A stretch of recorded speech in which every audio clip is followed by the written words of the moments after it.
acute chronic. Eu selecionei 2 artigos, um de revisão, que eu vou deixar aqui até a referência para vocês lerem depois, que é o mais recente, que eu acho que é interessante, e um outro também que fala sobre o mesmo tema, tá? Então, a gente vai discutir sobre esse artigo, que é um artigo de revisão. Então, vamos lá. Tá. Então, só para... Esse termo, acute on chronic liver failure, ele foi inicialmente descrito pela Associação de Estudos de Doenças Hepáticas da parte da Ásia. Tá? Eles fizeram um estudo com vários centros na Ásia, isso em 2004, e que foi estabelecido em 2009. E a partir daí que eles, mais precisamente em 2012, que isso começou a ser apresentado para o mundo inteiro, né? Eles apresentaram na sociedade americana e na europeia, introduzindo esse novo conceito de doença nas doenças hepáticas, tá?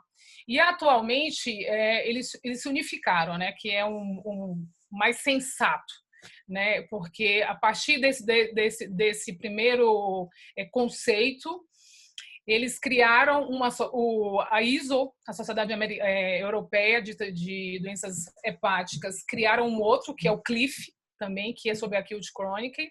E agora, nesse artigo, que é de 2019, eles unificaram todos os conceitos. A gente vai falar um pouquinho o que a diferença de um conceito do acute da Associação Pacífica para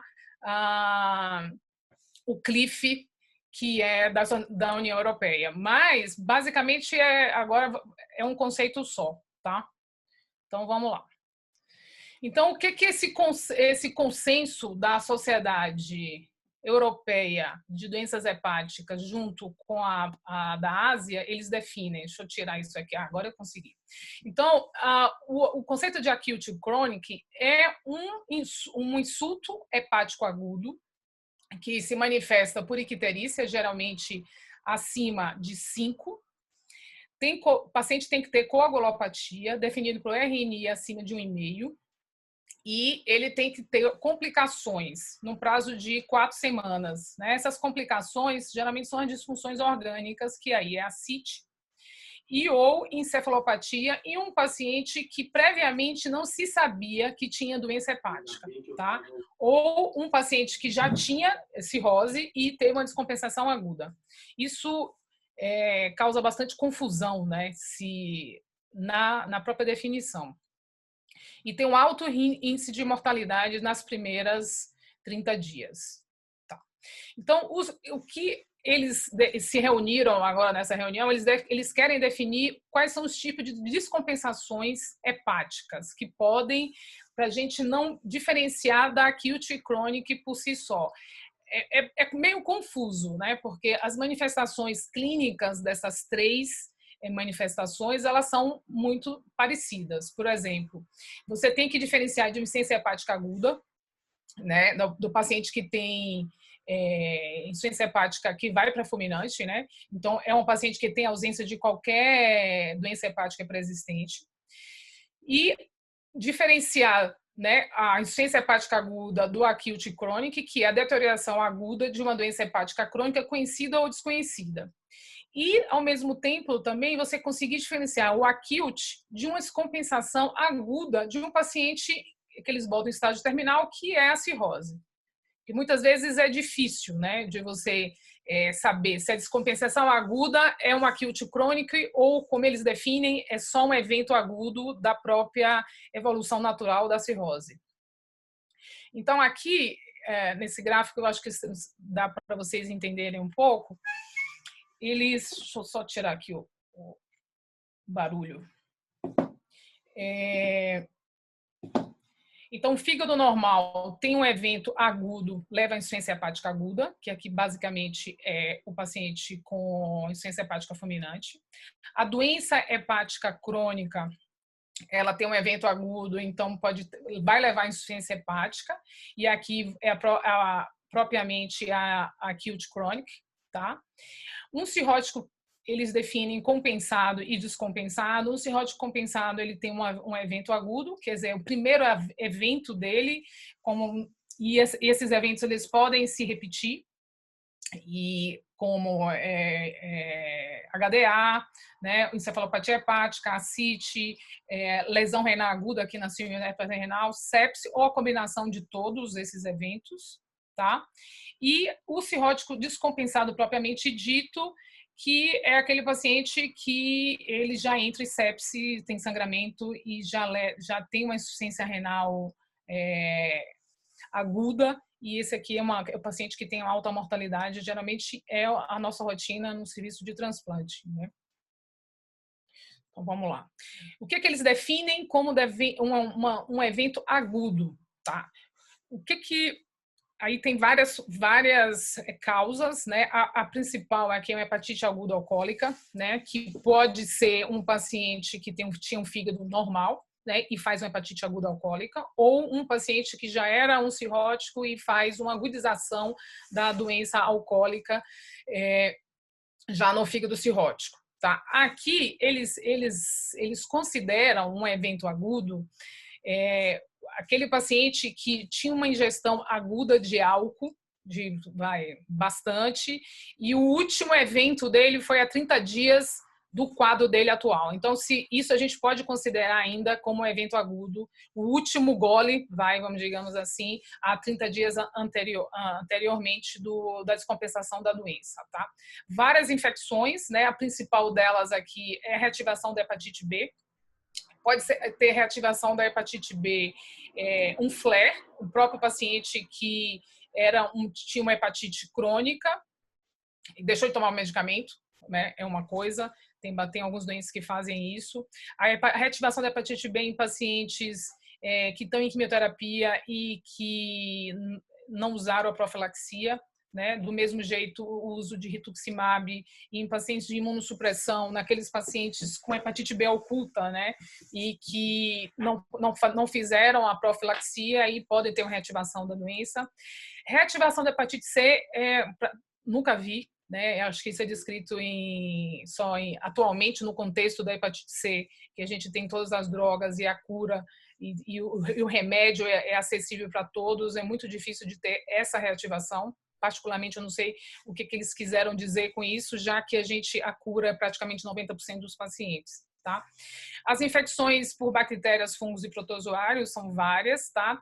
As hepatotoxicidades aqui também é definido como evento agudo, né? E não é uma acute, a princípio, né? Então, aqueles pacientes que eles têm uma exacerbação, tinha um fígado normal e tem uma hepatite aguda, aqui está errado, aqui tuberculostáticos, né? Que são os medicamentos mais comuns que a gente vê na prática, os medicamentos naturais, né? Que a gente vê bastante, o uso de chás e ervas, né, que eles podem dar hepatite aguda, o uso de metotrexate e os retrovirais do HIV.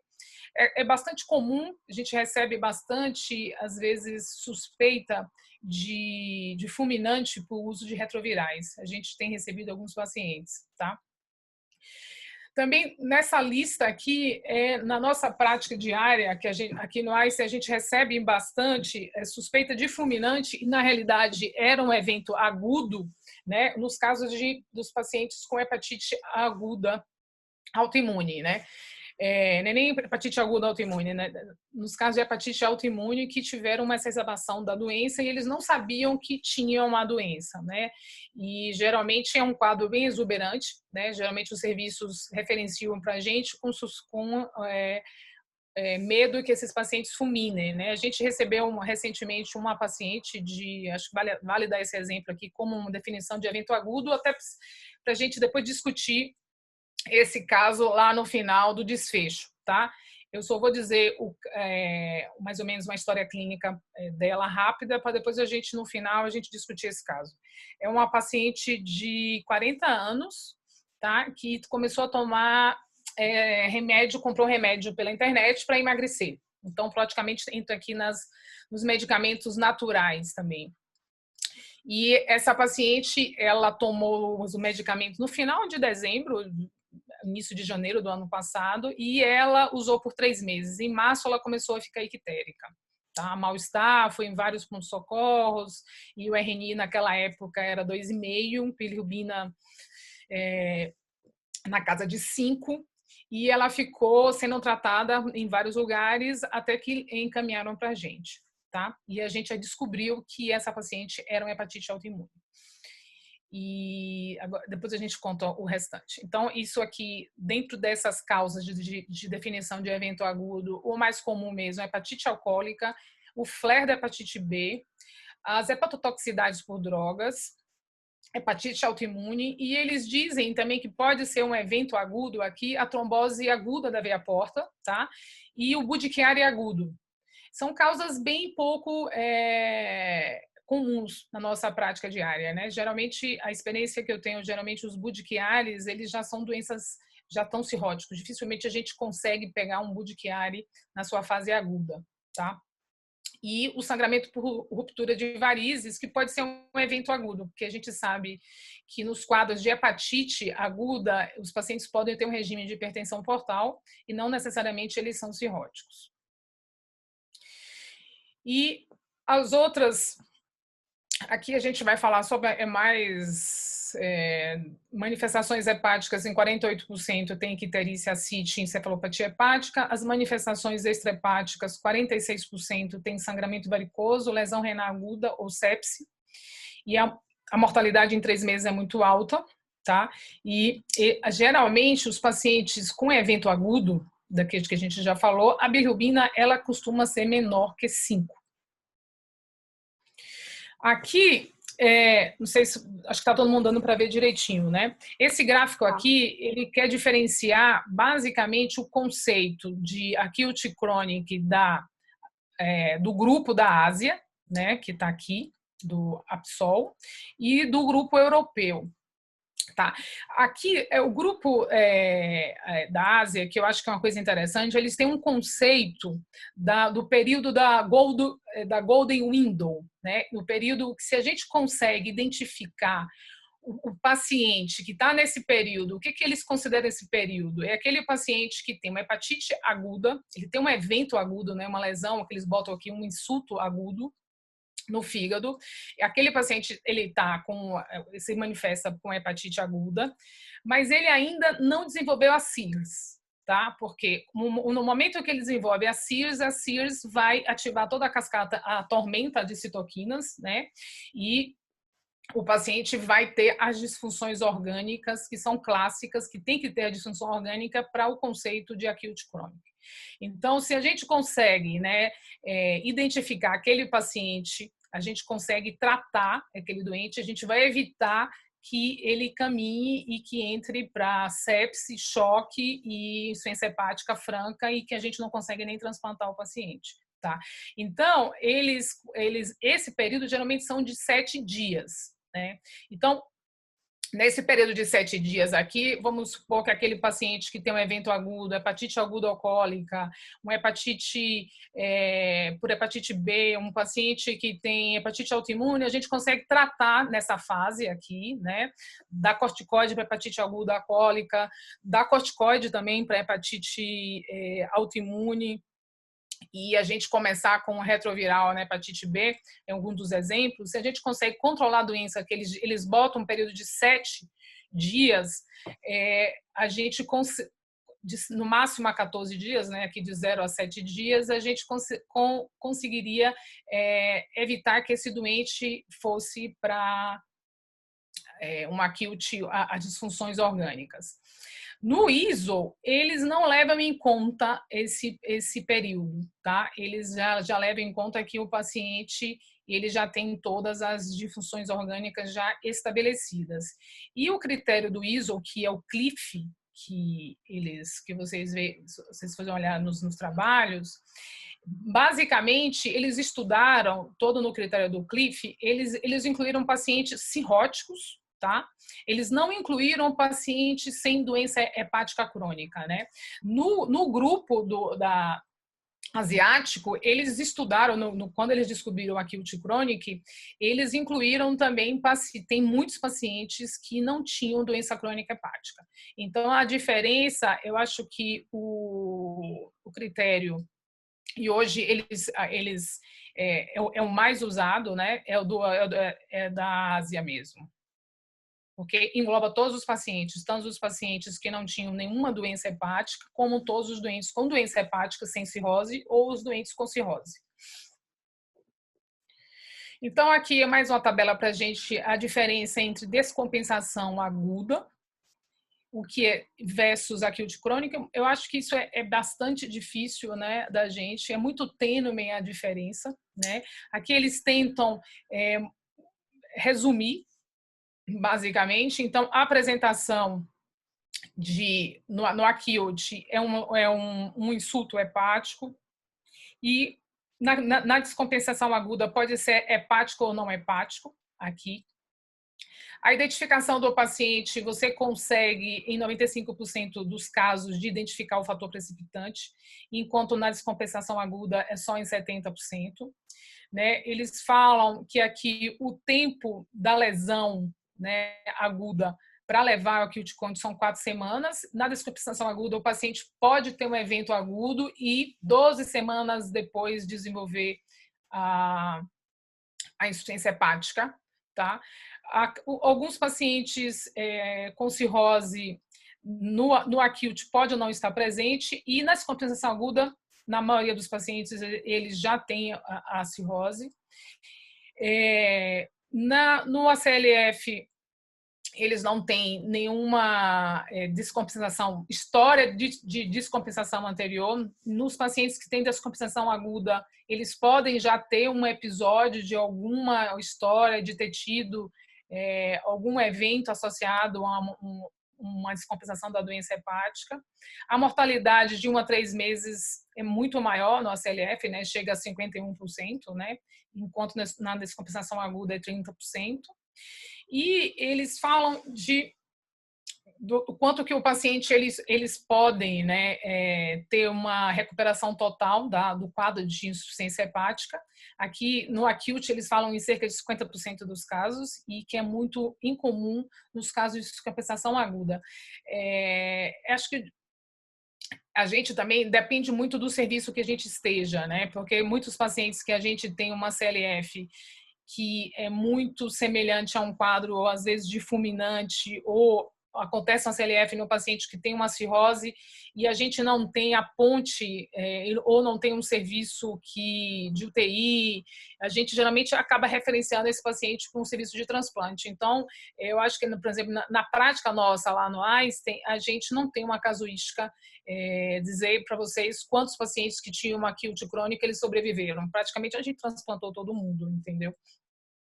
Então, eu acho que essa definição é bem difícil, eu acho, que da gente conseguir identificar isso no nosso dia a dia.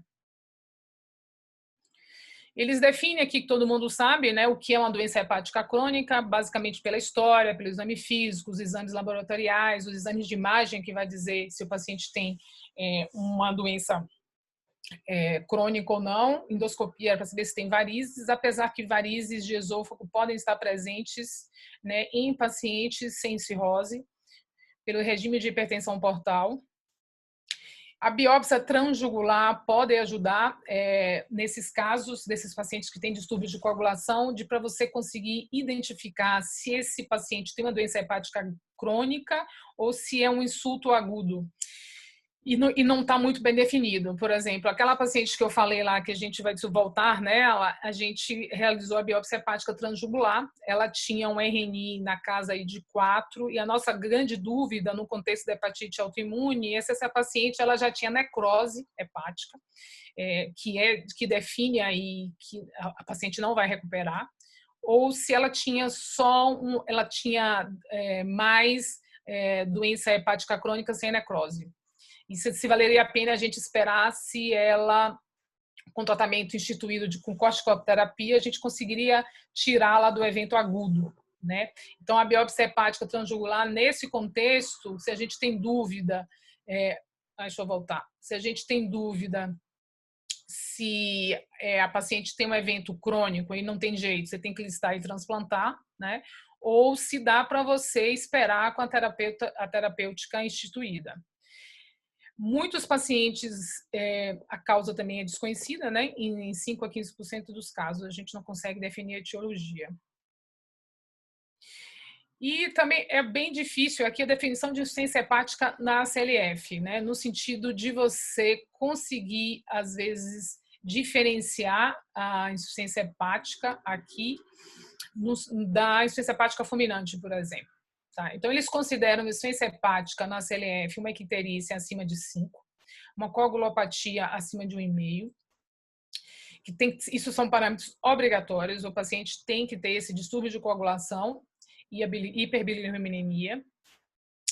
E a gente vai mostrar mais para frente, tem um site que você entra, que é o consórcio da Associação Pacífica lá da Ásia, dos estudos da doença do fígado, que tem uma pontuação que leva em conta a bilirrubina total, o RNI, o grau de encefalopatia, o lactato plasmático e a creatinina sérica. Isso vai dar o grau eles classificam como 1, 2, 3 a CLF e a gravidade em relação à mortalidade, tá?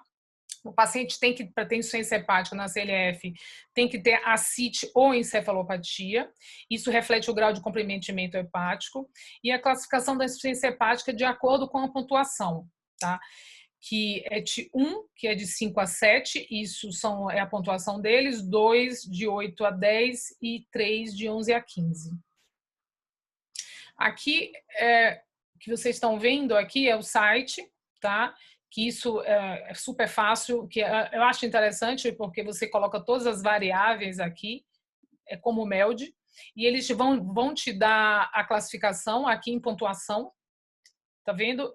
1, 2, 3, ele vai te dar aqui a mortalidade em 13 semanas. E ele vai te dar a classificação, que a gente vai ver mais para frente, que de acordo com a classificação do ACLF, por exemplo, o 3, já se sabe que a chance desse paciente ele sobreviver sem transplante é quase nenhuma, ao mesmo tempo é um doente muito grave, muitas vezes muito grave para ser transplantado, e a sobrevida do transplante no grau 3 é bem menor. Aqui essa tabela está melhor para vocês verem, tá? Que aqui você com pontos, né? Cada 1, 2 e 3, isso vai depender do nível da bilirrubina, tá? O grau de encefalopatia hepática, de acordo com o RNI, lactato e a creatinina. E aqui vai ser a graduação, tá? Então, de acordo com a pontuação que levou aqui, de 5 a 7 o score é classificado a CLF grau 1, de 8 a 10 a CLF 2 e a CLF 3 de 11 a 15.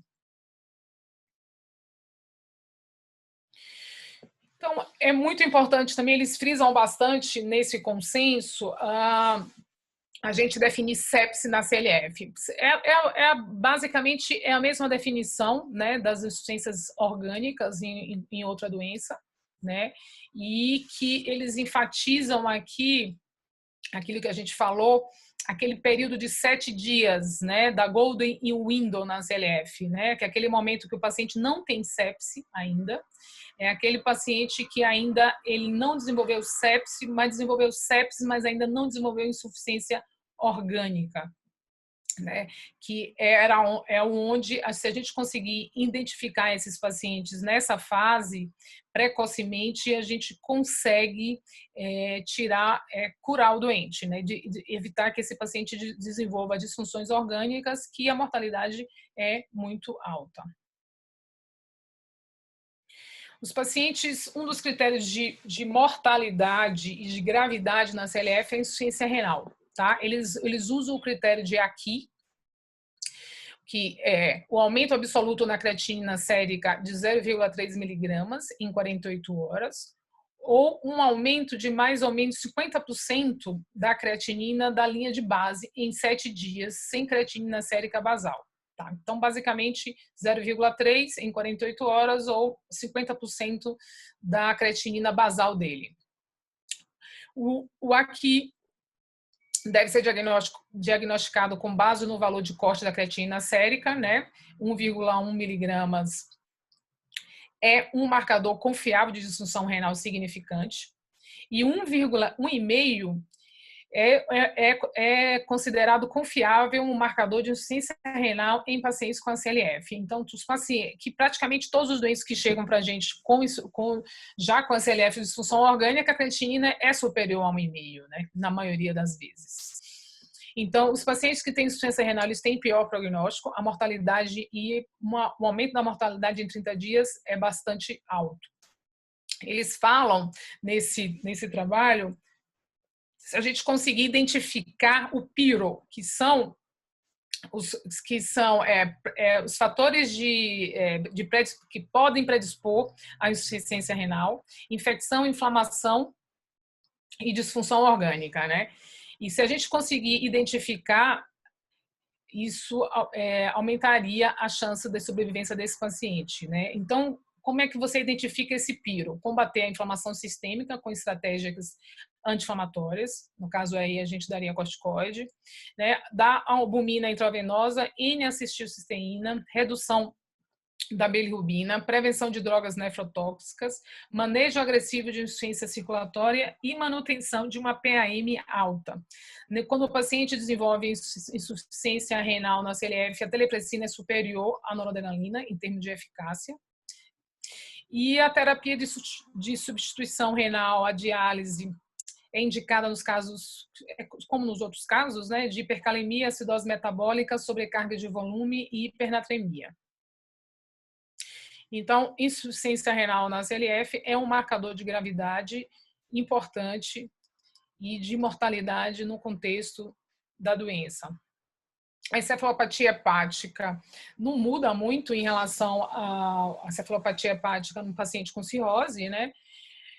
Geralmente no grau 1 ou 2, os pacientes eles já têm disfunção orgânica, e os pacientes com grau 3 e 4 são muito mais graves. Os pacientes eles têm falência de órgãos e geralmente tem 1/3 dos pacientes com ACLF, ele já tem o grau 3 ou 4 da encefalopatia. A mortalidade é independente de outras disfunções orgânicas, isso mostrando o papel da importância da encefalopatia hepática no contexto da ACLF. Então, aqueles pacientes que desenvolvem encefalopatia hepática é um marcador de gravidade, um marcador de mortalidade. A fisiopatologia está relacionada ao edema cerebral, né? Também a storm de citoquinas. Tá? Vale a pena, assim como na fulminante, a gente pedir o nível de amônia, porque correlaciona com a gravidade. Então, quanto maior a amônia sérica, o valor maior é a gravidade desses pacientes. Tá? O manejo dos pacientes com insuficiência encefalopatia hepática, os pacientes devem ser encaminhados à UTI. A gente tentar identificar os fatores precipitantes, a infecção é um grande fator precipitante. E as medidas específicas, né? O tratamento da hiperamonemia, a inflamação sistêmica, troca plasmática ou diálise com albumina em casos refratários. A troca plasmática, a gente vai ver mais para frente também, é a plasmaférese, né?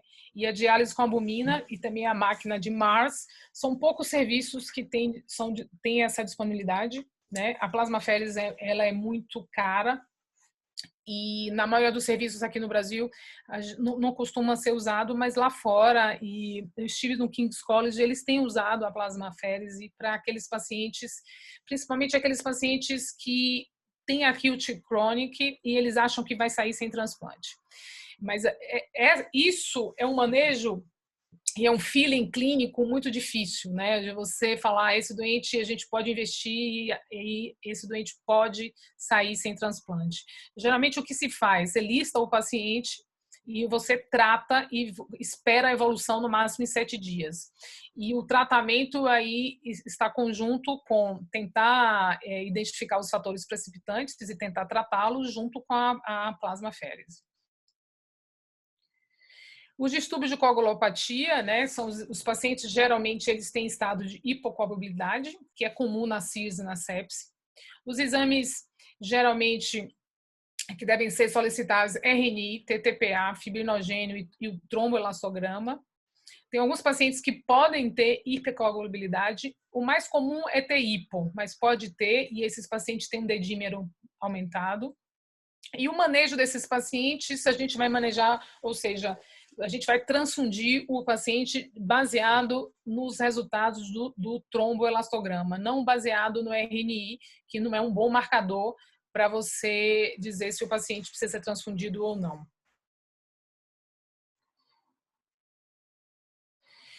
Um outro estudo, que é um estudo recente, que nem foi publicado agora em julho, e nem eles se uniram novamente, e esse é um estudo europeu, junto com o americano e o Canadá. Todos foram um total de 1.071 pacientes.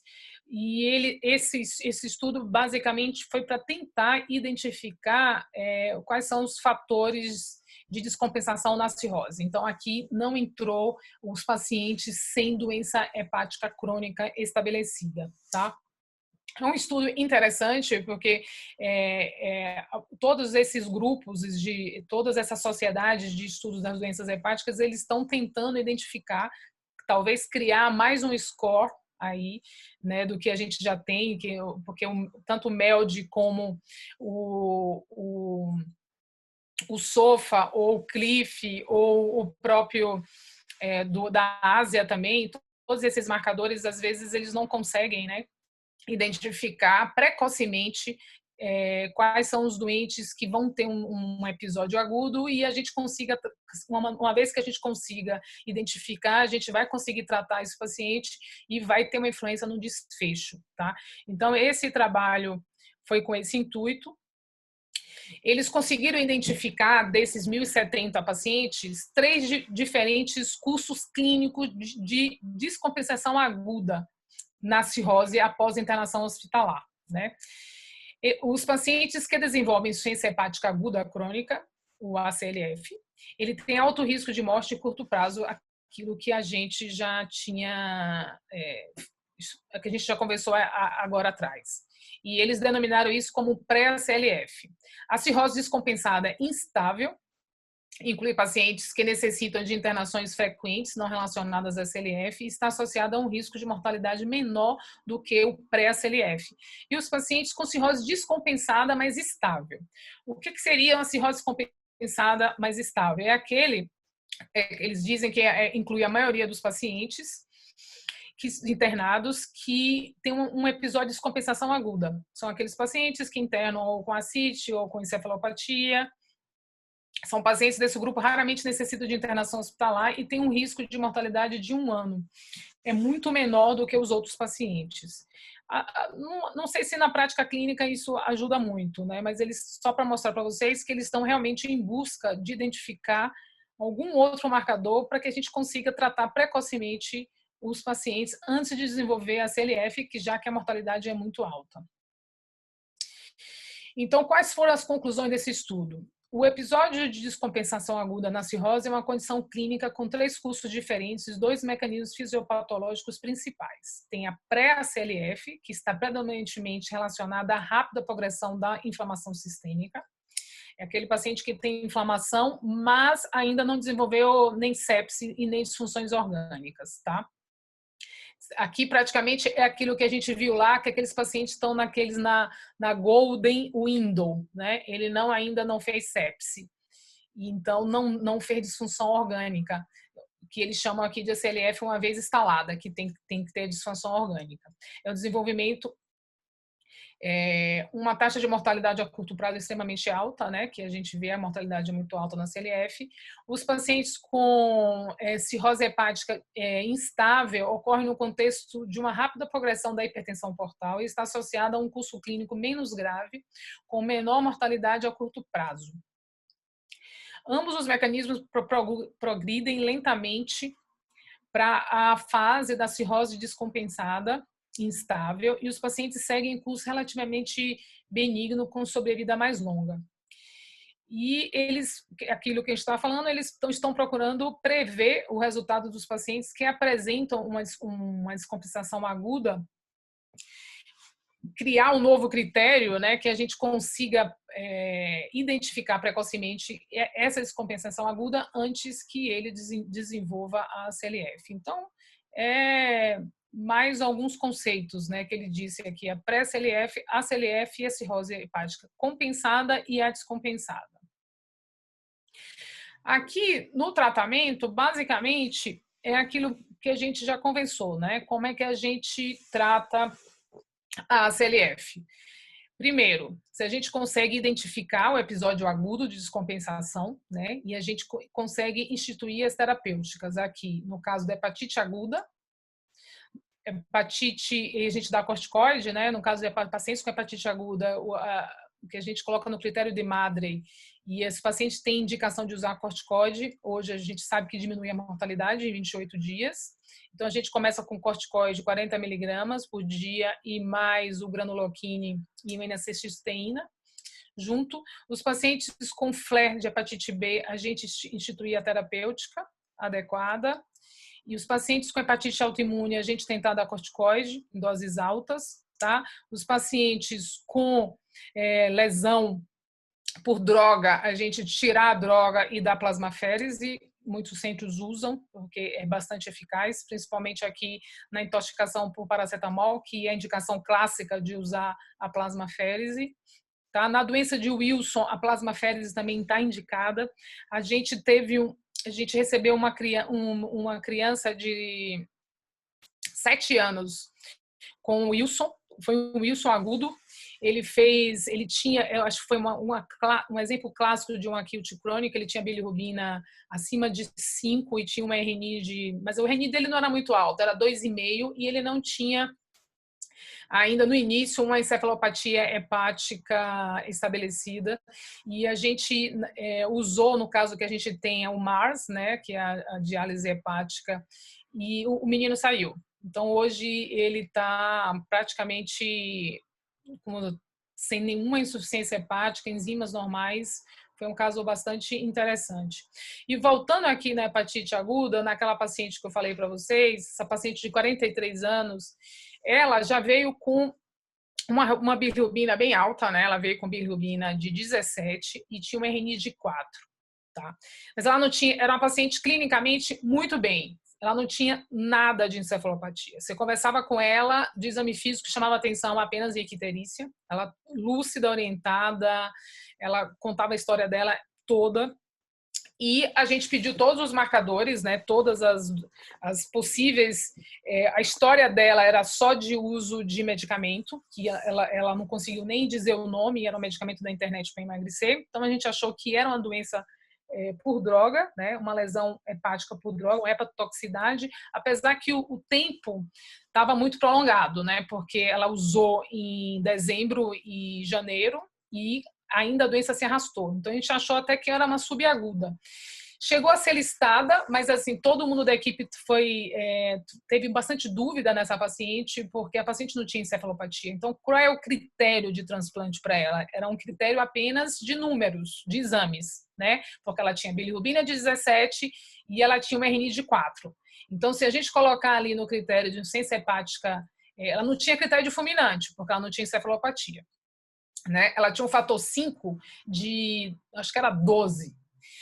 Então, o que a gente fez com essa paciente? A gente, com muito medo, né, a gente pediu uma biópsia transjugular.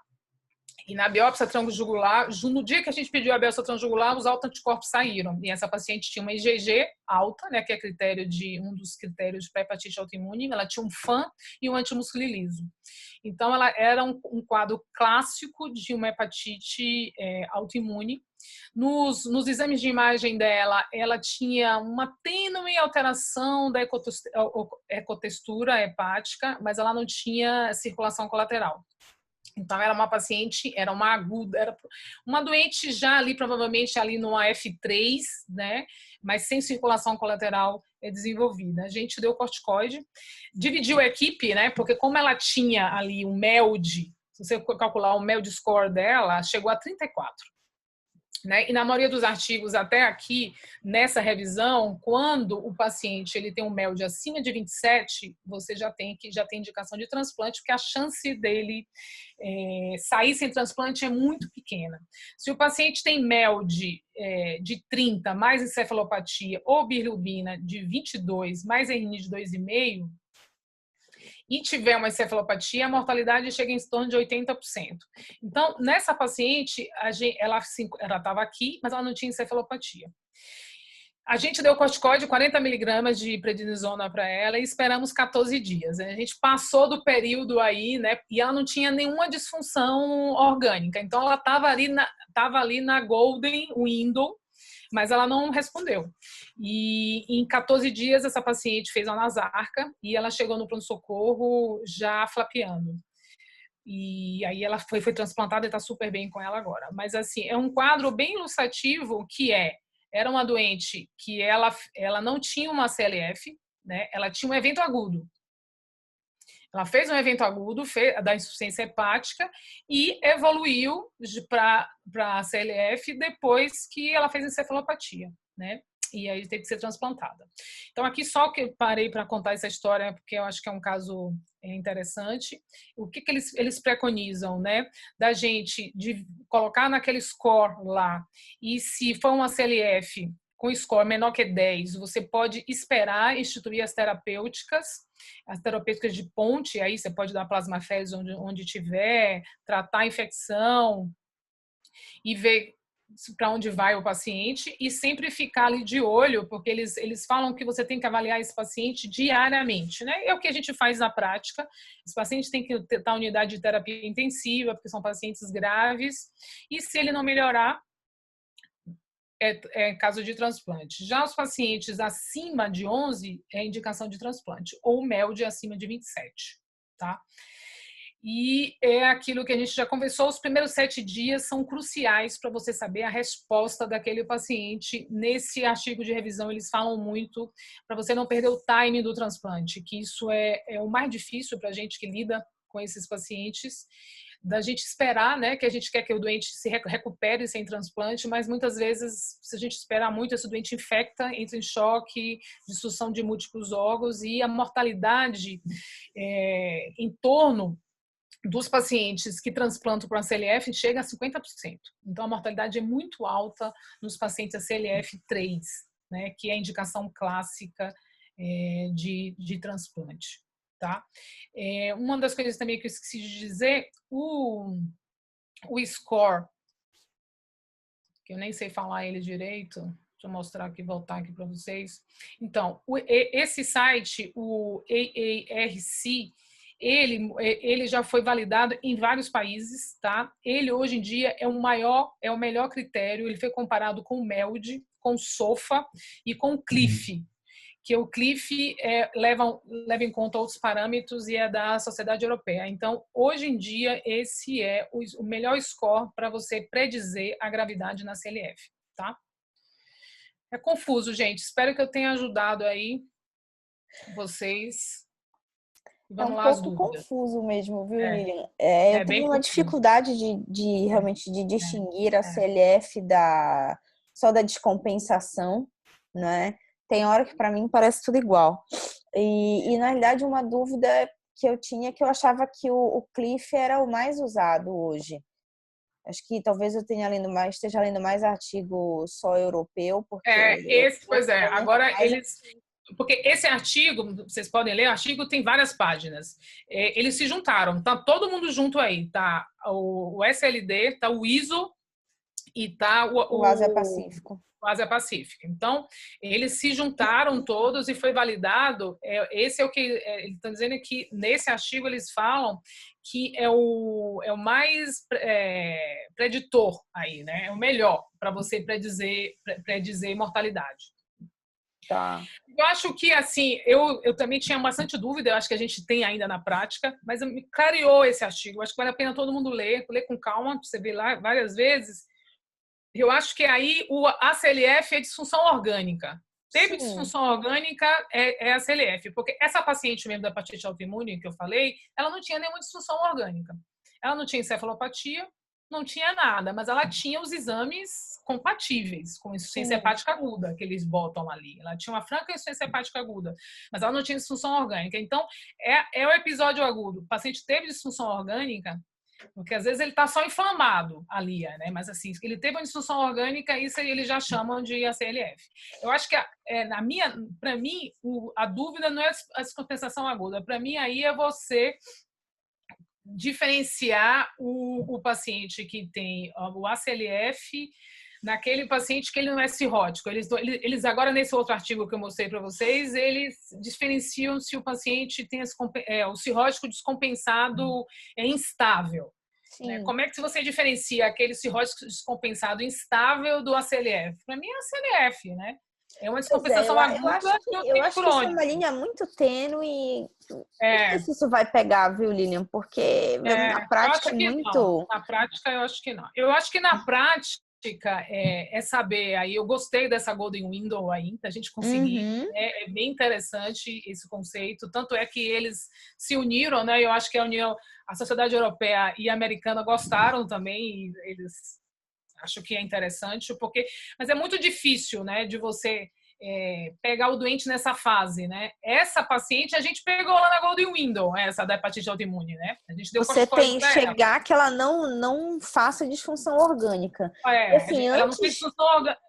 Antes da moda, diga, não, só termina aí. Ela não chegou a fazer, né? Não, ela não fez disfunção. Ela começou a fazer encefalopatia. Aí a gente ativou, ela já estava na fila de transplante. Eu acho que o legal é isso. Você está na dúvida, essa doente ela tinha MELD muito alto. Então, assim, MELD acima de 27 você já lista. Sim. Você lista o doente, você tem dúvida, deixa inativo. E você vai vendo o que vai acontecer. No nosso grupo dividiu, foi assim 50-50, nem 50-50, né? Ficou eu, Bianca e Márcio e Patrícia querendo tratar, e o resto, todo mundo queria transplantar ela, né? Mas a paciente estava muito bem. Eu fiz, gente, será que não vai? E eu acho que o serviço que você tem plasmaféresis, o problema é que o custo é alto, né? A plasmaféresis pode tirar o doente. Essa paciente eu tenho dúvidas. Assim, ela como tinha necrose, que é um marcador aí de gravidade, de dizer pra gente que o paciente não vai regenerar, eu acho que talvez a plasmaféresis não resolvesse. Mas uma doente que não tenha necrose ainda, e eu acho que a plasmaféresis pode ser uma ponte, né? O pessoal do Kim tem usado. Agora é caro, né? E é aquela coisa, você vai listar e usar o recurso e ver se consegue salvar o doente, né? Assim, a nossa realidade não é essa, né? A imensa maioria chega já com disfunção. De múltiplos órgãos, Assim, a hora que chega para um centro de referência, já chega já em diálise ou quase, já com disfunção orgânica. Já chega com a CLF já escancarada. Sim, é isso. No fim é o que a gente vê mais, né? Assim, é bem pouco frequente a gente ter esse caso que está no pré-CLF, na Golden Window. Isso é verdade. E aí eu acho que a gente tem que ter um empenho em mais educar urgências e outros médicos que acabam vendo esse paciente no começo, né? Porque o cara vai num PS, fica lá com alguém que não está habituado a ver, interna, fica naquela galinhação, quando afunda, aí quer que eu vou mandar para um centro de referência, aí já é tarde demais, né? É verdade. E uma coisa interessante... Se ocorre a mesma coisa aí com vocês, mas aqui a imensa maioria pra chega gente também, mas depois... A gente tem recebido, como teve o projeto da fulminante, então às vezes eles encaminham muito dizendo que é fulminante e não é fulminante. É crônica, né? É uma acute crônica. Então a gente tem recebido e eu acho que nem o acute ainda, né? Agora que tem esse pré-acute que eu aprendi agora eu acho que a gente tem recebido esses doentes. A gente tem recebido o paciente com uso de droga, que a gente recebeu até uma menina, uma médica, inclusive, tentou suicídio. Nossa. Ela teve também o RNI dela, ela chegou acho que 3,5 e a bilirrubina dela quase 10, essa menina. Mas essa menina saiu. Então ela chegou no início, né? Então a gente tem recebido pacientes ainda que não tem nem encefalopatia, que a gente tem aceitado. E a gente chega, observa e vê como é que fica se desenvolveu encefalopatia ou alguma outra disfunção orgânica, ela é listada, entendeu? Lilian, acho que se vocês não aceitarem esses pacientes, às vezes ele vai ser muito maltratado num centro que não é de referência, né? Então, acho que acaba tendo que alargar um pouquinho o critério de vocês para pega um paciente que está grave. a gente tem aceitado todas as agudas graves, todas as pacientes com insuficiência hepática, que aí do critério do ACLF, que é RNI, porque é baixo, né? O RNI Sim. 1,5, né? Um monte. O RNI E não 1,5, só aqueles que já têm Indicação de que transplante. já tem, indicação de transplante, já aceita antes, né? Porque aí a diferença Que, está no cuidado, né? que ainda não fechou o King's College, né? Mas tem o risco E, de evoluir para isso, né? e uma coisa interessante, assim, para quem já tem um pouquinho mais de tempo, que não se falava muito no acute on chronic, mas é o que a gente vê na prática, né? O paciente que tem disfunção orgânica tem um desfecho muito pior.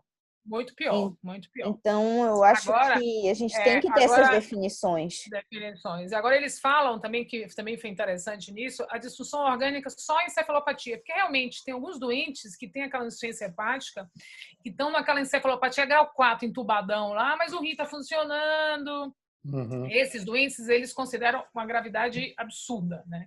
Desses doentes, né? Às vezes os doentes têm MEL de 27, MEL de 30 e não tem insuficiência renal. Insuficiência renal também. Então, foi uma das coisas que foram bacanas aí, que acho que a gente tem que descobrir na prática, né? É verdade. E a insuficiência renal também é um parâmetro de gravidade importante, que a gente tem que prestar atenção e tentar reverter antes de entrar em diálise. Muito bom, Lilian. Lilian, ótima aula. E, meninos, alguém tem alguma coisa para perguntar? Porque ficou só eu e o Rafael monopolizando aqui. Que é muito conceito, né? Muita... Os meninos estão assistindo. Oi, doutora. É a Natália, tudo bem? Eu sou a residente da Hepata do serviço. Primeiro, eu queria agradecer a aula, a oportunidade de estar tendo essa aula. A doutora Fernanda já vinha adiantando isso há algumas semanas. Ainda eu ainda fico um pouco confusa É normal. Realmente com a aplicabilidade. Eu lembro que teve um paciente que a gente pegou lá na Santa Casa que a gente ficou, será que é fulminante? Será que é a CLF, né? Enfim, ainda é um pouco difícil para eu conseguir colocar na prática, mas eu acho que com o tempo, estudando mais, a aula também conseguiu abrir bastante a mente, até porque já existem, né, fluxogramas bem instituídos, existem scores que a gente deve entregar, então acho que isso acaba definindo melhor o segmento desses pacientes, essa avaliação inicial deles. Acho que a história também, a história, conversando com os familiares, a gente consegue também tirar, saber se é uma CLF ou um fulminante. Né? A história é importantíssima mesmo, né? O critério de fulminante eu acho que é mais fácil. Do que, assim, obviamente que se for uma CLF em uma paciente que não é cirrótica e ela está muito grave, vai ter um distúrbio de coagulação muito grande, vai ter uma disfunção hepática com bilirrubina alta e fator 5 lá no pé e vai ter também edema cerebral. Então, mas na realidade, aí as coisas vão se misturar. Né? E nesse caso aí, eu acho que o que importa é encaminhar para o centro de referência de transplante, porque o tratamento vai ser semelhante, né? O tratamento é igual. O conceito aí pode ficar na dúvida, mas a gravidade, porque nesse caso aí já é uma CLF3, né? Então, aquele paciente já tem indicação clássica de transplante e a gente já vai referenciar. O tratamento das disfunções orgânicas e o manejo é igual. Tanto é que eles usam também aqui o parâmetro de gravidade, você fazer amônia sérica. É um parâmetro de gravidade na fulminante também, né? Porque isso tá relacionado com edema cerebral.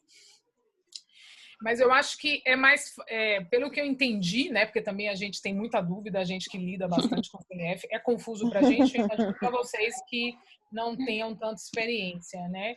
Mas, assim, na nossa experiência, a fulminante, ela é muito mais grave, né? Aquela paciente que ela já chega, ela já tem um distúrbio de coagulação muito alto, a paciente, na maioria das vezes, a encefalopatia é clássica, né? Ela tem um edema cerebral importante e eu acho que o diagnóstico fica um pouco mais claro. É verdade.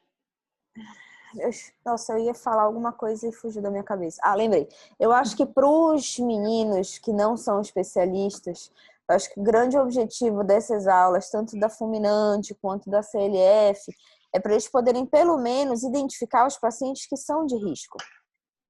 Porque uma coisa que a gente tem visto é um paciente que está, por exemplo, 1 semana, 15 dias lá com o exame alterado E aí o pessoal, e aí até que alguém lembra assim, putz, será que vale a pena? Mal é pato, né? E às vezes já até perdeu o timing, sabe? E aí, só voltando aqui para vocês verem, boa, Fernanda, aqui para vocês verem que o ACLF, como a gente diz, o critério é aqui, ó, né? Então, assim, na realidade, é basicamente o mesmo, né? Não precisa muito, né? O paciente está equitérico, já tem um RNU de 1,5, já tem que ficar, ó, esse doente pode ser um acute, né? Um doente mais grave, né? Olhar se o paciente também, né? Todo mundo pede lactato, né? Gaso arterial para todo mundo. Então, eu acho que é uma coisa importante. Deixa eu botar aqui o critério. E isso porque muita gente também, porque assim, falar, o RNI não está tão alto assim, e aí demora para chamar o especialista, né? E aí a paciente, quando chama, geralmente a paciente já está, porque é isso que a gente acabou de dizer, né? Quando o paciente chega para a gente, ele já está com a coisa instalada, né? Exato. Teve uma paciente que pediram pra gente ver que estava em uma cidade do interior aqui, a 2 horas daqui. Ligaram assim, tá entubando uma menina, tinha 16 anos, não era isso, Rafa? 17 anos. 16 anos, está entubando a menina agora, com uma icterícia estourada. Bilirrubina de 20, de 30, um negócio assim. Insuficiência psíquico, renal, entubando. E com psíquico por rebaixamento do nível de consciência. No fim, a gente não conseguiu transferir essa menina, porque ela já estava assim, muito instável. A gente tentou um monte de transferir, mas assim, no mesmo dia conseguiu vaga, fala daqui, fala dali, mas ela estava muito instável, não tinha como transferir. Estava assim, 40 ml de nora para botar numa ambulância. Estava morrendo, a disfunção orgânica. E ela já está assim, né? Já está uma semana, né? Não, aí era foi isso, ver a Miriam, história, ela estava 10 dias dias internada. Aí liga icterícia, quando tá entubando a paciente, entendeu? já com droga vasoativa, ela morreu no dia seguinte.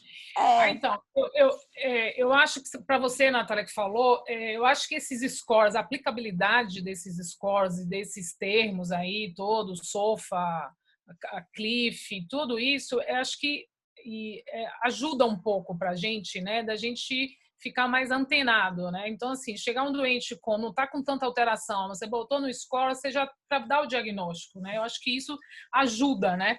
É como o MELD, antes da era MELD, né? Hoje a gente sabe, nossa, esse doente tem MELD 20, MELD 25, mas é um MELD 25, né? Então você fica mais de olho no paciente, né? Eu acho que todas essas normatizações, elas são interessantes, eu acho, para chamar sua atenção, né? Você fala assim, nossa, essa doente aqui tá grave, né? Essa doente aqui pode ser isso, né? Já ouvi falar, será que é a CLF? Será que não é?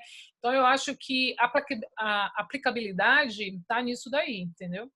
Mesmo da lesão renal aguda, você vê a creatinina que está 1,5, 1,1, 1,2. Já é sinal de alerta. A maioria alerta. olha isso e nem leva em conta. Não tá, né? Essa creatina tem 1,5, muitos já chegam com 2, né? Chega com um RNI de 2 também, então, assim, é para a gente chamar a atenção até a gente no dia a dia agora, né? Sim. Que é um fator de gravidade mesmo e ficar mais de olho, né? Já falar assim, nossa, listo doente, não listo, né? O que pode fazer? Tá na hora de identificar uma causa biópsia, mas na prática, é um assunto bem bacana, né? Não, na prática, o paciente está com creatina de 1,5, ainda vai lá, aumenta o diurético, né? Aumenta o diurético, Porque não está muito alta, né? Então, aí quando você vê, no outro dia está com 3. Meu Deus, o que aconteceu, né? Assim, o paciente já estava mostrando sinais de alerta e a gente não viu, ignorou e quis forçar um pouquinho mais, né?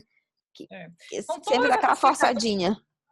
Até essas classificações de lesão renal aguda do aqui mesmo, eu acho que são interessantes, eu acho que para chamar atenção, né? Você fala assim, o paciente aumentou tanto de creatinina, aumentou o RNI. Para acender uma luzinha e ficar acender alerta, uma luz, né? Eu acho para acender uma luz e que o doente não está indo bem, né?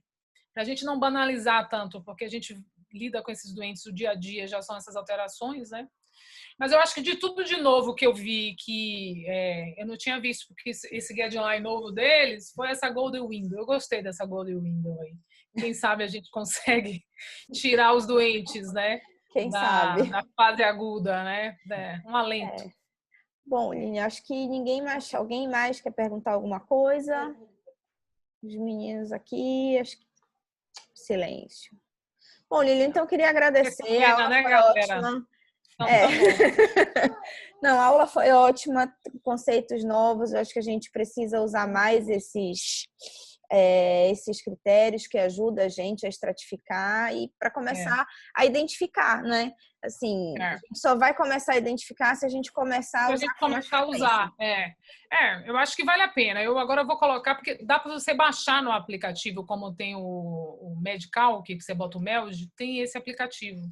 Eu vou já procurar e começar. Eu vou procurar também, porque eu acho que é uma coisa fácil e a gente botar isso na prática. Eu acho que é bacana.